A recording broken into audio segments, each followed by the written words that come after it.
Mga kananay, kamusta kayo? So, ayan, nasa loob na ako ng school. Naghihintay na lang matapos ang leksyon ng teacher bago kami pumasok ng mga magulang.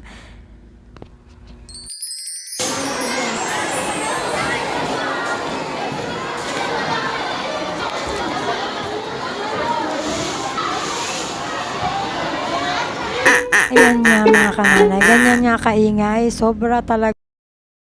Yun nga sabay-sabay naglabasan ng mga estudyante, kaya yun sobrang ingay talaga sa school pag sabay-sabay sila naglabasan. So ayan, pina-attendance na kami ng teacher ng aking Junakis para makapagsimula na sa meeting, pero hinihintay pa yung iba na matapos sa pag-a-attendance. So ayan, umupo na muna ako dyan habang hinihintay matapos ang ibang mga nanay.